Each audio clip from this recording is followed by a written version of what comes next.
Now, The Hunt Palmer Show. Waiting to rise again.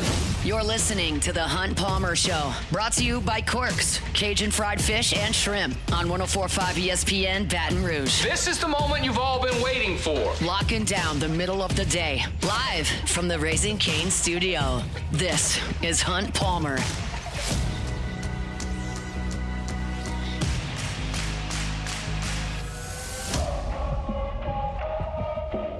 Welcome in. Hunt Palmer coming to you from the Raising Cane studio downtown in the capital city on this Friday. It means we're brought to you by Corks, Cajun fried fish and shrimp. Got Jordan Kitchens, Cassie Spazzali back there on the ones and twos. Fired up. You are here with us. Preston Guy in 15 minutes talking LSU football. Big weekend of visitors on campus for LSU football this weekend. Corey Raymond has the number one corner in the country in town. Surprise, surprise. We'll talk about that and a little bit more with Preston Guy. I want to talk a little baseball in 30 minutes. The odds are out for Clemson and LSU in the season opener. We'll discuss some of that. ESPN ranked the top players in the college football transfer portal 1 through 100.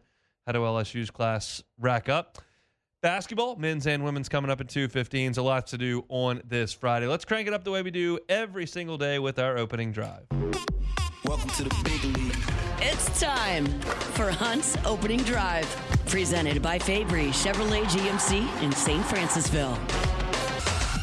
Senior Bowl winding down in Mobile. New Orleans Saints obviously have a huge presence. We've had quite a presence down in Mobile over the last 5 days off the bench, broadcasting Monday, Tuesday, Wednesday, Thursday. Ross Jackson, LouisianaSports.net, has been there. So we've had a lot of coverage, a lot of action. And finally, yesterday, Mickey Loomis met with the media for the first time down there in Mobile, the only time down there in Mobile. And it's one of the few off-season looks we get at the Saints. And I don't expect Mickey Loomis to peel back the curtain too much, but there were some pertinent questions that he did answer, and I was curious about it. It started with, like, okay, you got coaches on the Senior Bowl staff. Like, what does that mean for the organization? The league asks you to submit names of guys that, would like to, coach in these all-star games, and, we submit a list. You expect one or two to get picked, and we had 9 picked total between the Senior Bowl and the East-West game, and it is a good advantage for us because we get we get a lot of good information on the players that are here, that they coach, and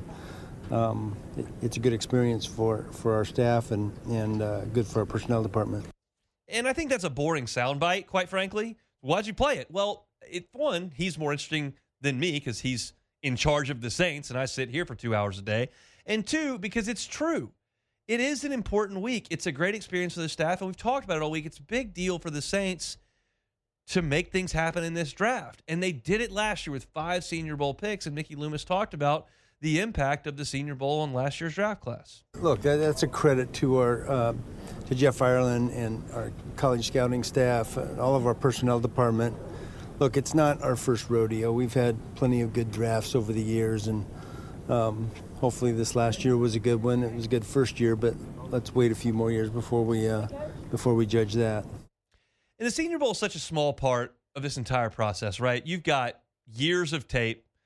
You've got combine to come. You've got pro days. You've got interviews. You've got medicals. There are lots of things that go into the draft process. So the question is, like, how much can Tuesday, Wednesday, Thursday practice a Senior Bowl, the walkthrough on Friday, and playing in the game on Saturday? Like, how much can that improve a guy's stock? I don't know how you want to measure that. It's most of the work that gets done after the season is usually an affirmation, a confirmation of what you believe already, and so that's just part of the process. Just a part of the process, but I'm just not going to downplay it. Not in this offseason. There are some off seasons, peak breeze, that, okay, if your 4th, 5th round pick hits, awesome. If it doesn't, we're pretty damn good anyway. We got one of the 5 best quarterbacks in the league. We won 13 games last year. We've got one of the toughest run defenses in the league. Like, y'all know what the prime Saints was. And if you hit on your 4th round pick there, great. Like, that's good. If you didn't, well, you're still probably going to be pretty damn good. If the Saints miss on these draft picks, there's no way to dig themselves out of this hole. They can't get any younger if they don't hit on draft picks. The more times you draft Isaiah Foskey, the more times you find yourself at the bottom of the division. Just part of the deal. The easiest way to get better and younger and cheaper is the draft, and one of the pieces to the puzzle is, of course, the Senior Bowl. Now, let's move towards the draft. what's the focus? What are the Saints trying to do? And I understand that the Saints brass, nor is any brass in the NFL, going to immediately divulge their entire offseason plan, right? That's just not realistic, and I don't expect them to. I would be disappointed if the Saints did divulge their entire offseason and draft plans. But the question was asked, and I think it's a reasonable one, and I was curious to see the response. Like, okay, is there a focus on getting Tyler Shuck more weapons? Because those of us that sit back here and watch as fans, those of us that analyze the team, we think that's a huge need. What do you think? I think, look, we got a young quarterback, and you want to have a good defense. You want to have great protection up front, and you want to, give him playmakers to get the ball to. I mean, you'd want to do that for any quarterback. So, yes, that's the goal. Absolutely, it's the goal. But it's a goal for every team with every quarterback. Okay. A weak answer, but I'm gonna let him off the hook on that. I don't need a strong answer. I just told you that. It was a weak answer. I think if you were asking me that question, I would probably say something to this effect. We feel really good about some of the pieces we have in our building, and we're always looking for great playmakers to make plays. I think you saw us banged up a little bit at the end of the year, and we realized that depth is important there. So certainly that's something we're going to explore, like something a little bit more. He just dismissed the entire question like, well, everybody needs playmakers, and, we got to protect him. Like, okay, it's fine. Like, y'all know my stances on press conferences at the whole. I don't demand answers in press conferences like most fans do. I demand answers on the scoreboard. I demand answers in results. Whether or not you tell me the truth in a press conference doesn't really matter to me. Lie about injuries all you want. I don't really care. I don't want you to win the press conference and then go lose games. That doesn't make me feel any better. Go win games. And that's the task that Mickey has. And that goes for everybody here. One of the pieces to the puzzle this offseason is Demario Davis, who had some interesting things to say over the past week. Said that, look, I believe I'm going to return to the NFL. And then he didn't mention the Saints specifically. Now, we know Demario feels incredibly passionately about the Saints, about the city of New Orleans.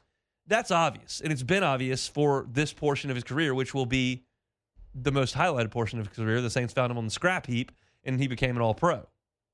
But is that enough to just keep him around, or does he have demands? And so that is going to have to be worked out. And Mickey Loomis was asked about Demario Davis specifically. Yeah, I haven't seen that. I heard it. Look, we love Demario. Wanting to be back and hope he's back. But, we'll get through that. Sometimes I just play sound bites just so you can hear them. I love Demario, and we'll figure it out. Again, the vibe of this press conference was a man who is in Mobile to get some work done, and they told him he had to get in front of a microphone. And I do not blame Mickey for that at all. I blame Mickey for a lot of things in the Saints organization. I do not blame him for the demeanor in this press conference. I could have put a little bit more meat on that bone, but he didn't want to, and that's okay. But I thought that was a humorous soundbite, to be quite frank. The other piece, and it's on a different end, is Brian Brzez's option. We talked about it yesterday, whether or not the Saints would pick up that option, and I thought it was a very down-the-middle deal. Like, you talk about some of these guys, Lattimore and Ramchick, that we talked about, like, obviously we're picking that option up. Olave was in that mix, like, obviously you were going to pick that up. And there are some guys you looked at and you're like, well, there's no chance. You're not picking up Trevor Penning's option. You're not picking up Peyton Turner's. Like, that wasn't going to happen. Brzez is interesting because flashes, yes. Consistency, no. Position that's difficult to identify, yes. Like, could you get an extension done? There are a lot of options there with Brzez. Here's what Mickey had to say. We'll get to that. We haven't, again, we just, we're early in the process here, and timing's a little different this year because of the number of people we have in this game, but we'll get to that soon. I thought there was a little meat on that bone. We're actually all here looking at the draft, and we'll get to that. I'm sure they put a lot of thought into it. I'm sure they have a plan there, and I'm sure that they'll put that in action. He didn't talk about the player there at all, which I thought you might hear. But, again, this is just not something I'm going to hold Mickey's feet to the fire to. I hold your feet to the fire on doing the right thing in the draft, not trading 3 draft assets to move up 9 spots in the draft. Like that, I'll hold your feet to the fire on that. If the team comes out next year and doesn't have playmakers because you took another offensive lineman in the first round and this happens, I will hold Mickey's feet to the fire on that. This press conference, probably not. I thought the New Orleans media assembled there in Mobile asked the pertinent questions, asked about weapons for Shuck, asked about DeMario, asked about Shuck, asked about the value of the Senior Bowl. Like, I thought that the questions were adequate. I did not think that there was a significant amount to be gleaned from it, and there may not be. I still, despite the lack of information from the press conference, believe there is a significant impact on the franchise in this offseason, more so than many in previous years. Other than drafting your quarterback, which you did last year, like that's always going to overshadow most other off seasons if it turns out that Shuck's your quarterback for 8 or 10 years.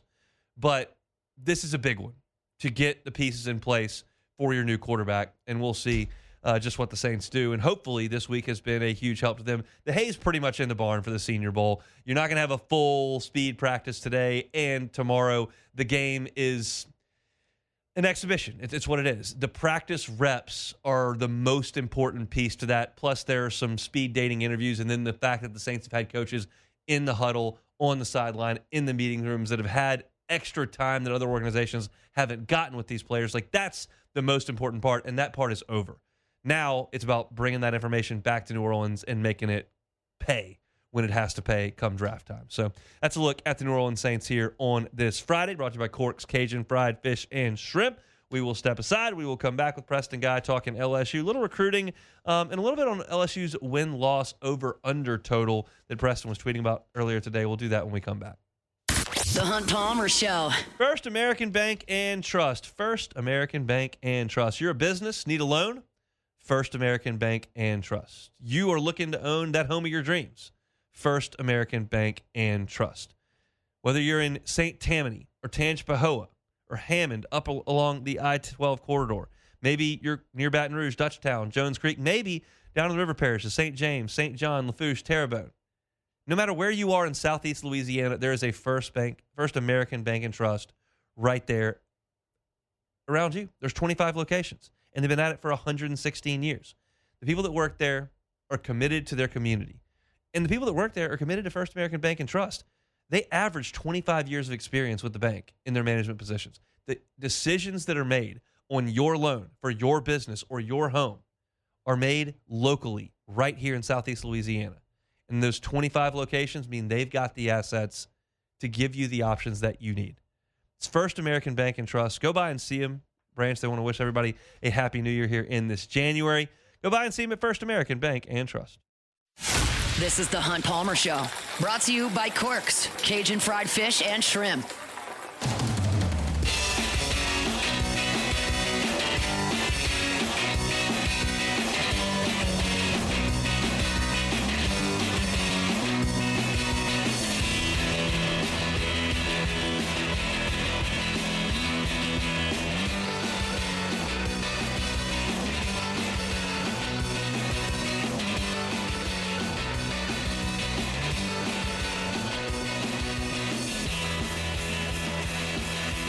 Friday shows brought to you by Cork's Cajun Fried Fish and Shrimp. Check out the menu, corksfishandshrimp.com. Get you po' boy on this Friday afternoon between Foster and Jefferson on Government. It's Cork's. They bring you our Friday shows. Preston Guy, part of those Friday shows, talking Tiger football. He's from TigerBait.com. Preston, how are you? Hi, what's going on? Not a lot. Trying to stay warm, waiting for baseball. That's kind of where I am at this current juncture. But there's a lot of LSU football news at the moment. I want to talk to you one thing about what you tweeted about a little earlier. I think it was today. LSU's win total, 9.5. How you feel about it? Yeah, it's a lofty number. Maybe doesn't sound crazy when you think about it, but when you consider LSU plays Texas A&M at Ole Miss, Texas and Alabama, with Texas and Alabama being back-to-back games, then you layer in some tricky games like, on the road at Auburn, on the road at Tennessee. That's a pretty high number, given that I'm not so certain that we saw, maybe 2023 we saw 9.5 for this team in Vegas, but certainly that wasn't the normal under the Brian Kelly tenure. So it seems like right off the bat, Vegas has a lot more faith in LSU than it really ever had during the whole Brian Kelly tenure going into the season, despite an absurdly difficult schedule, at least absurdly difficult going into the season, it looks like. We know Vegas is in it to make money. They don't care. And we know that fans are always going to lean over no matter where you are. If you're over under 4.5 or 11.5, you lean over if you're a fan. Like, how do you feel like the expectation level is going to be in Baton Rouge come August? Well, I'll say this. For those people given the $40 million or more that they've invested, I mean, you got to think $54 million buyout, $13 million a year for Lane Kiffin, plus all those assistants. The coordinator's making $2 million plus a year. I think Blake Baker's making $3 million. I mean, and then the $40 million roster. For the people paying this insane amount of money, certainly their expectations are going to be pretty high, right? As far as fans' expectations themselves, I mean, I think that the expectation conversation is going to be a lot more simplified in Baton Rouge for the foreseeable future. It's make the playoffs or bust, and then maybe every once in a while, if you get a particularly stacked roster with a bunch of people returning, it's going to be like, okay, don't just make the playoffs, go win it all. So yes, and I think that the expectation this year is going to be the same one it's been since the 12-team playoff was introduced. Make the playoffs and then look like a contender when you're there. 3 out of Lane Kiffin's last 4 years, he would have made a 12-team playoff at Ole Miss, so we'll see what happens here in Baton Rouge. I'm watching Twitter, as we now get to do with the head coach, and you kind of see where he is all the time. I realize that this staff in a lot of places on the offensive side is new to Louisiana. How do you feel like they're anchoring themselves with the high school ranks, which doesn't get as much pub as it used to, but it's still important? Yeah, I can tell you this. I've been talking to some other recruiting guys on the trail, and I said, I don't remember at any point during the Brian Kelly tenure these guys working the roads like this staff is doing. And I don't just mean that to take a shot at the former staff. The question was like, is it that they're posting on social media and that we're now all of a sudden more attuned and aware, or was it actually? And the thing was, the last staff, they really much so had this strategy of, let's get these giant events at LSU, bring them to LSU, and they weren't really on the roads working those relationships nearly as much as the staff is doing, right? Basically when talking to guys, it's like this is straight out of the Ogeron-Saban playbook, right? Like, we're going to get aggressive and get to knowing people. So, I mean, Lane Kiffin he's in Ruston today. He was in Shreveport yesterday, Lafayette the day before that. They're flying all over the country. They've already met the 5-star corner, Josh Dobson, and now he's coming in for a visit this weekend. They paid a visit to Albert Simeon, the 5-star offensive tackle. I mean, this staff seemingly has not slept since they got hired. So for those who were upset about work ethic accusations for Brian Kelly in that tenure, I mean, there's no way you can accuse this staff of not working and busting their tail off, because they're traveling the country and live tweeting about it as they go. All we have are comparisons to the last staff, so I don't find it to be a shot at the last staff. It is our discussion point, and it just feels like there's a different energy from the head coach here. Am I reaching there, or is it just because it's new? Like, I'm not sure what to feel about it. I just feel like LSU, across the landscape of all their sports, if you put a lot of effort into it, you can have a ton of success. And you would be hard pressed to find someone who is suggesting Lane Kiffin is not giving a lot of effort. They may not like him, but he's giving a lot of effort. Yeah, I mean, that and going from Brian Kelly to Lane Kiffin, I mean, that's like listening to West Coast swing to Boosie. I mean, it's just polarizing the different personalities and approaches to this kind of stuff. And yeah, it is natural to compare the two. But it's just they're literally. It's funny because culture fit was brought up, and of course, me, you, and everybody in the media said culture doesn't matter, go win games, because we were coming off of a stretch in LSU history where we had Johnny Jones and we had Ed Ogeron, and culture was just 10 out of 10 fits, but it didn't necessarily win on the field. And we were tired of talking about culture, and we wanted wins. And now we want both. We want culture and wins. And it just seems like without many of these coaches actually having been from Louisiana, these guys just get it. They're just buying in and learning. Kevin Smith ordering boudin and posting Boosie lyrics, and Lane Kiffin is posting the not safe for work version of a Neck rap song on his Instagram like I remember talking about the Lane Kiffin premise of him coming. I'm like, I feel like Lane Kiffin is the Neck, for the safe for work version of this, the Neck of college football coaches. He would lean in and fit this fan base perfectly, and it does seem like it does feel like it fits early on.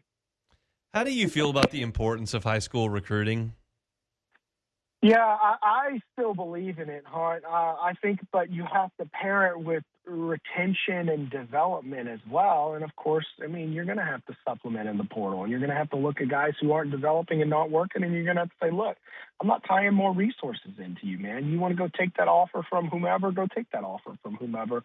I also don't know that you should necessarily – let's put it like this. I think there's a handful of players at the high school level that are truly worth investing if you can lock them into a long, multi-year deal, right?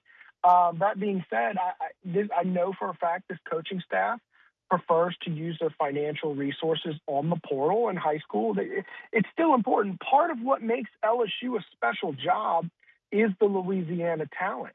I mean, go look at that 2023 offense. Where did those guys all come from? Yes, you got Jaden Daniels from the portal, Malik Neighbors, Brian Thomas.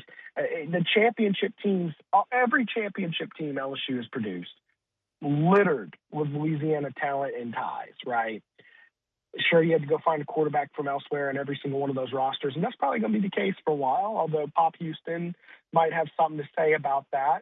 But you've got to lock down your state, and you got to retain and keep them. I think high school recruiting still matters. I just think it matters less, and I think that you have to do other things to win with it. Yeah, I mean, that 23 offense also featured Will Campbell and Emory Jones, who you would forget about when you're thinking about getting the ball out there, but those two guys were pretty good on the tackles as well. You mentioned Pop Houston. I didn't have that on my note card here to ask to you, but, how do you feel about his commitment to Lane Kiffin and how that is going to materialize? It's interesting because this 2027 class, you've got Elijah Haven and you've got Pop Houston. I don't know. They were in on Colton Nussmeier, but I feel like that was more of a previous staff connection to Nussmeier. This staff has no connection to Garrett or Doug or even Colton, right? And Colton Nussmeier really does not fit the system at all, right? Pop Houston is a very good fit for Lane Kiffin offense. In fact, Lane Kiffin and Joe Judge and Dane Stevens and Weiss all recruited Pop Houston to Ole Miss. Now, one thing that caught me off guard, actually talking to Elijah Haven and his family, they weren't really recruiting him to Ole Miss. Not really heavily. I don't know if this staff feels Elijah Haven is a fit or not. I'm not denying it or confirming it. I'm just saying it is a different style player than Pop Houston, slower release, likes to be tall in the pocket, throw the ball downfield, strong arm, right? He threw for 62 touchdowns this year, and he runs when he needs to, whereas Pop Houston very much so uses his legs as an asset. But we're talking about a quarterback who is 6'6" versus a quarterback who's 5'10" in Pop Houston. So it's just such an interesting dilemma. It's because you've got the number one quarterback in the country in your own backyard. Are you really going to let him go? Because maybe, my speculation, not coaching, I haven't heard this directly from a coach, because he doesn't fit your system quite as well. It's an interesting dilemma. I would argue my best wish would be coaches, they get both those quarterbacks, but of course that's easier said than done. But Elijah Haven recently put out his top 4, and LSU did not make the cut. So they definitely have some work to do to get back in there. I'm not so certain that this coaching staff has made contact with Elijah Haven directly in person since they've arrived. Last one here, Preston. I appreciate a little bit of time. Charlie Weiss Jr. continues to get overtures. It started with Ole Miss right out of the gate, and then the Eagles, and now the Giants have been reported. How key a cog is he in this wheel? It doesn't seem like he's long for Baton Rouge, but what are your thoughts on him being here in 2026 and how important he is to LSU? Well, if you're turning down the Philadelphia Eagles offensive coordinator job, I mean, that's fairly indicative of you're going to stick in place, right? I mean, like what offensive weapons would you want in the NFL to be successful? I mean, you got Jalen Hurts, A.J. Brown, Smitty. You got, Saquon Barkley's pretty good. Saquon Barkley's pretty good. Yeah, he's a solid player, I'd say. I mean, you won a Super Bowl 2 years and went to one 2 years before that. I mean, my God. So if you're turning that down, I'm not so sure Jackson Dart and Cam Spadabu, both coming off injuries, are that much more appealing than Charlie Weiss to him than those guys would be. So I think he's set for 2026. He said he's set for 2026 multiple times. As far as how big of a cog is he?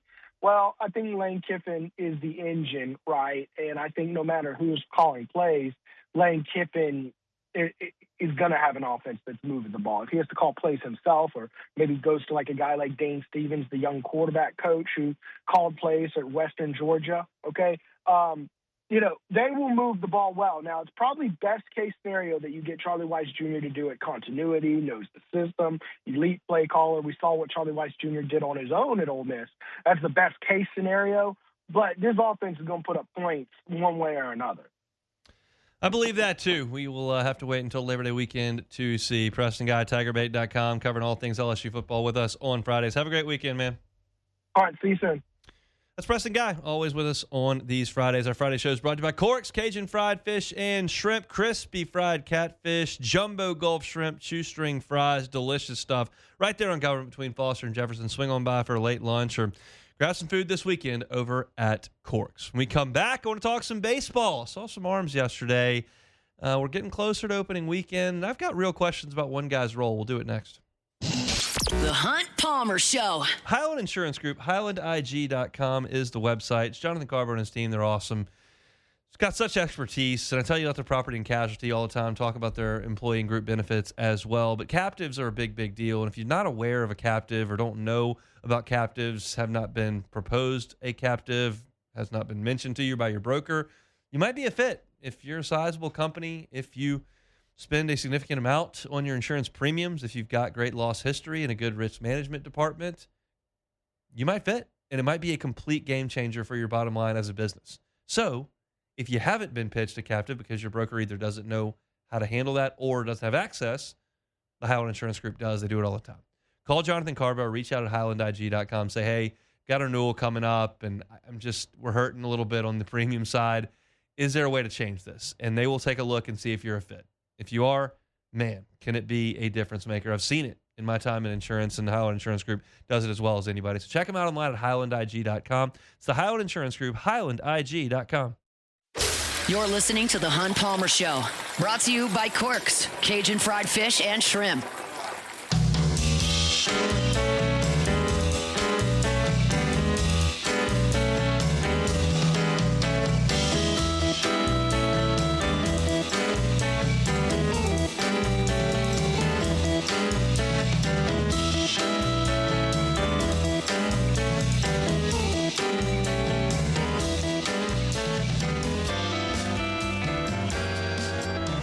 From today, the opening day out at Alec Box Stadium will be LSU in Milwaukee. I checked on the extended forecast in Milwaukee between now and when they'll get on the plane, I'm assuming next Thursday.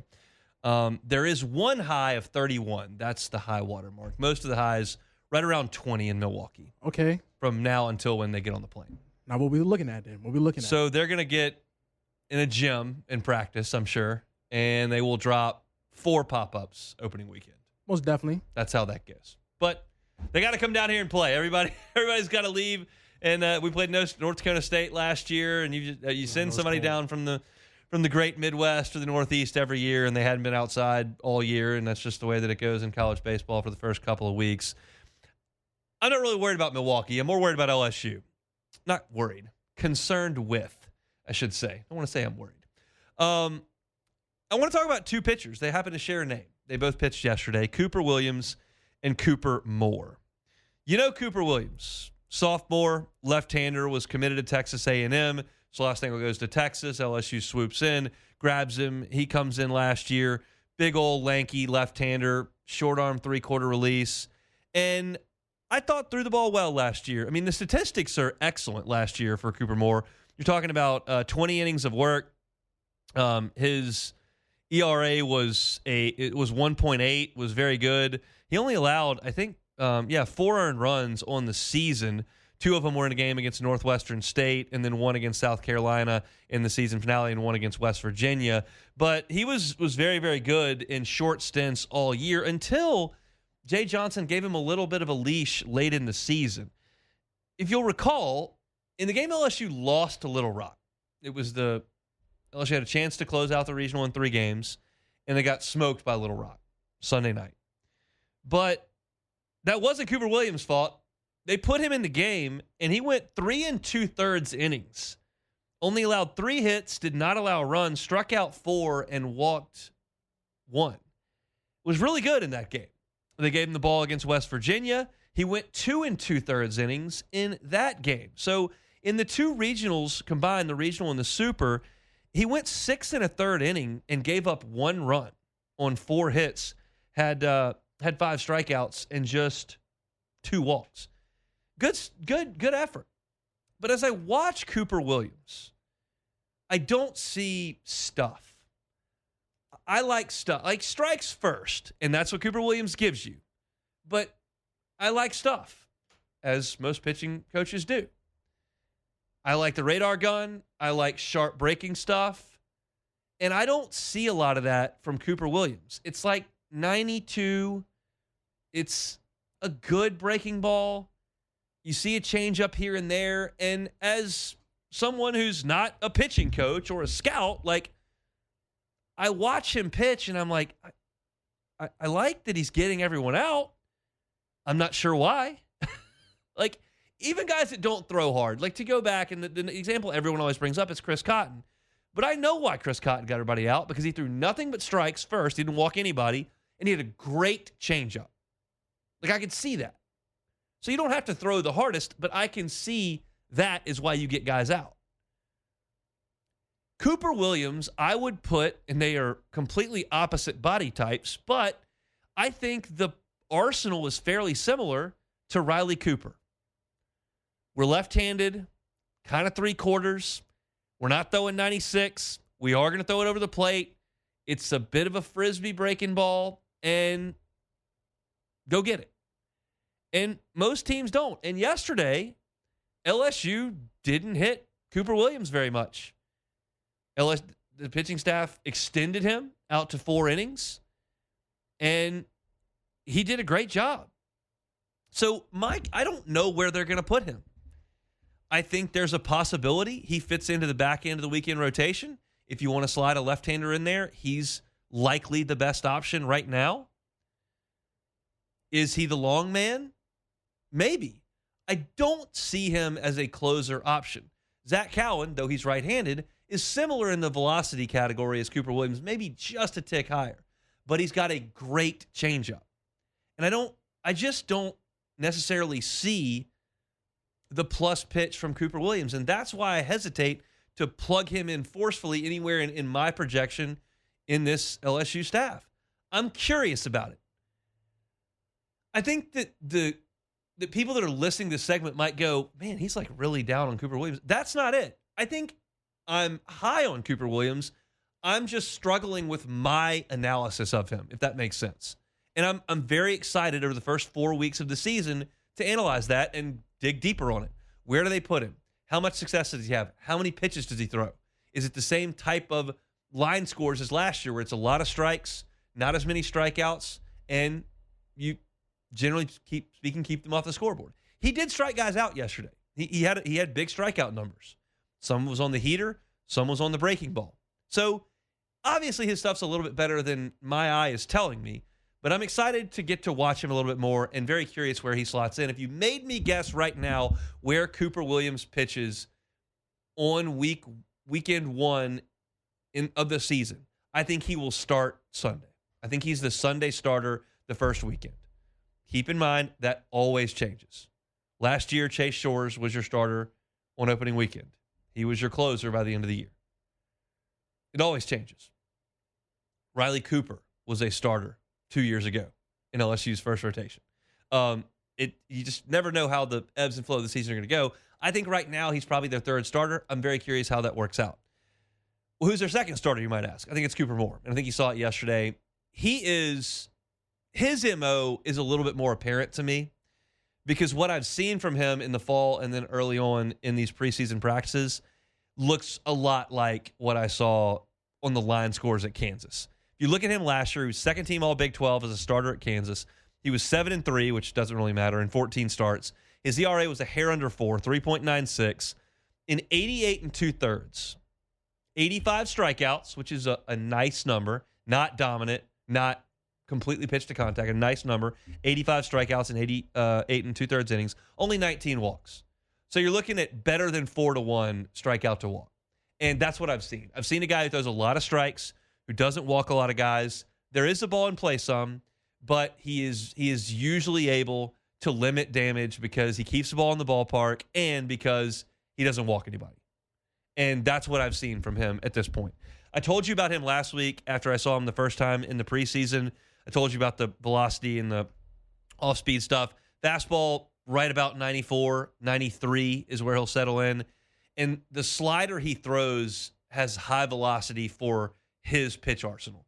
The drop-off from fastball to slider is only like 93 to 88, 93 to 87.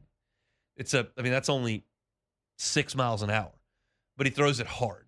And that's something that stood out to me. I think he is very likely your second starter on opening weekend behind Evans. I think it's Evan, Moore, Williams. But that's not set in stone. Cason Evans hasn't been awesome in preseason. That's not a huge concern to me. I'm paying attention because, and this is something I'm going to get into down the line, but you've seen guys not translate. Gabe Gackle last year at Arkansas had to go back to the bullpen. Zach Hess at LSU had to go back in the bullpen. I'm not telling you that's what I think is going to happen, but it does happen sometimes. We're monitoring.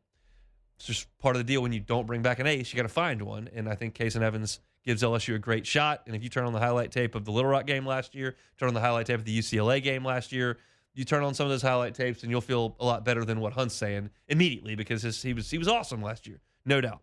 Just been hit a little bit, and LSU's got a really good lineup. A lot of good hitters over there. They'll hit you a little bit.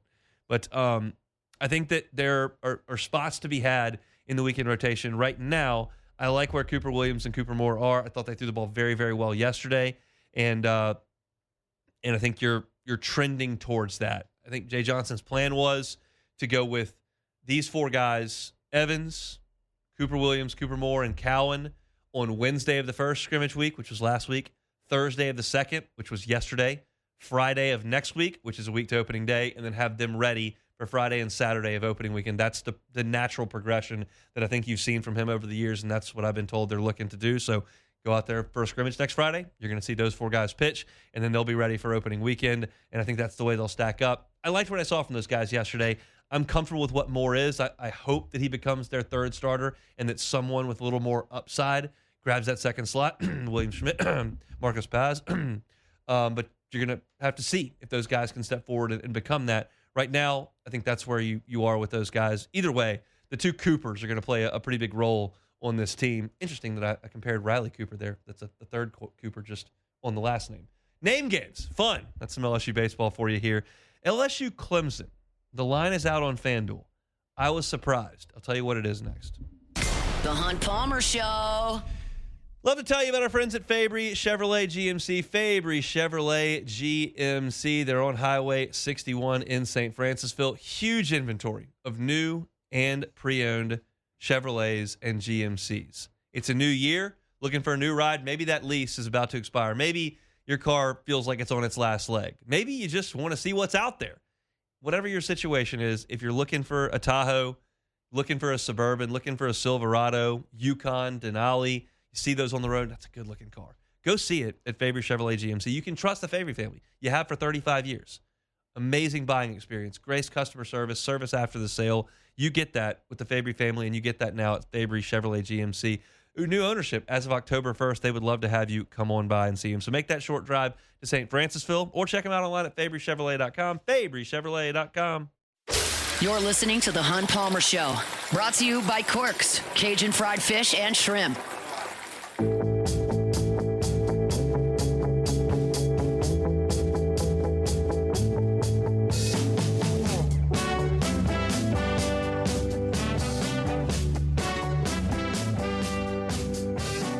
Gonna be chilly tomorrow. High's like 37. So outdoor activities probably not in the mix. However, you can go to Marucci. Trying to get ready for that baseball season, trying to get ready for that softball season. Go to Marucci. Take some hacks in the indoor cage. Hitter's House is available to you right here in Baton Rouge. Don't want to take swings in the batting cage? Well, go take a tour of Marucci.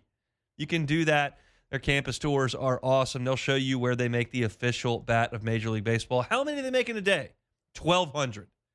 1,200 bats made every single day here in the capital city, sent out to the best players in the world. If you want to check out one of the coolest facilities in Baton Rouge, go do it over at Marucci. Book a campus tour online, maruccisports.com/campus-tour. Just go to maruccisports.com, click the campus tour link right there. Bring a softball team, bring a baseball team, bring a class, bring your family. Marucci here in Baton Rouge. All right, Jordan, you Yes, sit sir. there and listen to Sports Today every day, don't you? I have no choice. Well, you have a choice. Well, I mean, it was my job, my career. That's yeah, it. You listen to some gambling, right? Yeah, unfortunately. You're an expert, right? Don't take my gambling advice, no. Do you know what the line is for LSU and Clemson? No, I do not I would know. love your guess. Okay. As you guess, the listener will guess alongside you. Okay, well, I know it's in Death Valley. It the is. real Death Valley. I mean, Sam Levitt, you got the Lane Kiffin effect. Clemson, I can't name anybody to bring it back anyways. Do we know what time the game is? Is it at night? I'm assuming it's at night. It's got to be at night. I'd It's be August. stunned if it Yeah, wasn't. it's at nighttime. Okay, it's going to be at night. It's going to be rocking. Lane Kiffin. Yeah, Lane Kiffin Saturday first night game. in Death Valley. That's yeah, going to be. Yeah, okay. Well, we know it's at nighttime. Ooh, college spreads do be kind of disrespectful. I'm going to say it's over 10 points. Not too high, not like over 10. I'm going to say like 9.5 maybe. 10.5. 10.5? Okay. I'm a little stunned. Yeah, I A can little see it. stunned. LSU's bringing in 42 new transfers. 15 new freshmen. I'm not good at math. That is 57 new players. It's a lot. New offensive staff, new head coach, quarterback that's right now injured and can't play football. Very true. And Clemson is a 10.5-point dog on FanDuel to LSU. That is jarring, but it does make sense. As you mentioned, Clemson loses all those dudes, Parker and Woods on the defensive line. They lose their big Their running quarterback back was who there trains. forever. Of course, they lose your quarterback in Cade Klubnik. They bring back, I believe, one of those super talented wide receivers, and they don't do a lot in the transfer portal. I'll spill the beans right here. I'm going to do it in the next segment. At the top of hour 2, ESPN ranked the top 100 transfers 1 through 100. I'm going to go through LSU's guys, and I went through and I looked. Guess how many Clemson has? Okay, out of the top 100, Yes. I'm going to say 5. 0. Ooh. They don't do it. They don't care. He doesn't care. He is willing to light his career on fire to prove a point that you don't need transfers. Guess what? You do, because your team stinks. And he won't do it. And so they didn't do it again. They're not going to get high-name transfers. They're letting Ole Miss Yeah, for pry one their guy guys to out of get- sociology class because they're not going to pay him. He won't play by the new rules. He might as well, he might as well run the wishbone, if we're being honest. Like, it's just, he's not trying. And he thinks, well, I'm great. I've got national championships. We're Clemson. It's ridiculous.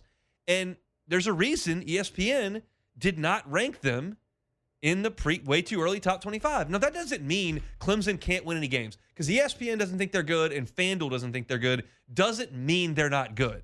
But it also suggests they're not good. And at this point in the calendar, on January 30th, I'm open to suggestions. We'll prove it on the field Labor Day weekend. I have, let me count, 30 weekends until that happens. Yeah, that's a lot. We can't learn anything today. I'm just taken aback by a line that is north of a touchdown and a field goal. That is a huge line. It is, and it just goes to show you that a lot of people in Vegas, because Vegas knows, they don't think much of Clemson, what they're going to be this year. They don't think much of what You Dabo can't has even going know on. what LSU is. This True. is purely, in my estimation, That is true, though. a shot at Clemson. Yeah, Like, how would you know it? I don't know what LSU is. you're right. Nobody knows if Sam Leather I don't can know even who's walk. playing right tackle. I don't know who's playing right guard. I don't know if any of these guys they sign on the defensive line besides Prince Williman can rush the passer at all. I don't know who the first 3 wide receivers are. At all. I don't know if they can run the ball. We don't. I don't know a lot at all. I know they have a lot of new people, and their coach is funny on Twitter. That's about all I know about LSU, and they think that Clemson, who I guess theoretically you do know a lot about because Clemson is not going to get new guys. They just got all their guys coming up, and most of them haven't played very much because all the guys that they brought back on a preseason top 5 team are gone. I'm bad at handicapping. We've clearly discovered this. I thought, okay, I heard it was out, so I Googled it, and I saw that it was available. So before I clicked it, I said, okay, I think LSU will be 3. Ooh. And when I saw 10.5, I was like, well, obviously I'm an idiot. But 2, that is stunning to me. Because think about, I mean, you just don't see 10.5 feels like that's like Bama, Kentucky. Yeah. I mean, it just that 10.5 just seems like a lot, and I'm pretty shocked. So if you're an LSU fan and you feel like you might want to catch a middle, take Clemson. LSU can win by 10, and you win money and the game. So check out FanDuel. I don't have a site that sponsors the show, so I can tell you can go anywhere. Anywhere. But, I mean, you want to catch a middle? That's pretty sizable. Bet Clemson. They cover. Lose by 10. You're happy and rich. Don't get me wrong. It's total disrespect. I think that's the biggest point out of all of this is what you said. It's just a disrespect to Dabo, what he's got going on. I mean, no one agrees with him except him. Yes. No one. We're not doing NIL. We're not doing transfer portal. Everybody's cheating. You may think the way that he likes it is better, but to think you can win that way is asinine. So hopefully LSU runs them off the field. That'd be a lot of fun for us. That's it for hour 1. We'll come back, talk some transfer portal stuff in hour number 2 next. The Hunt Palmer Show. Oxner, they want you to get the new year started off right. January is essentially in the rearview mirror, but that doesn't mean you can't get off to a fresh start. You just start in February. How about alcohol-free 440? They got a challenge there. They're not telling you to give up anything forever. They're just seeing how your body responds when you may take a break, let it recharge. You get access to pre- and post-challenge metrics like body composition, blood pressure, optional laughs, so you can actually see the data that shows the changes your body makes over 40 days. People that have done alcohol-free for 40 report clearer skin, more focus, brighter mood, better sleep. Often that happens within the first couple of weeks. So Oxner's Eat Fit will show you some zero-proof drink ideas. They'll give you some nutrition tips, and there's a community of people that are helping you move through. Registration's open, so join in the event. Check them out online. It's alcoholfreefor40.com. That's the number 40. It's alcoholfreefor40.com, and it's all courtesy of our good friends over there at Oxner.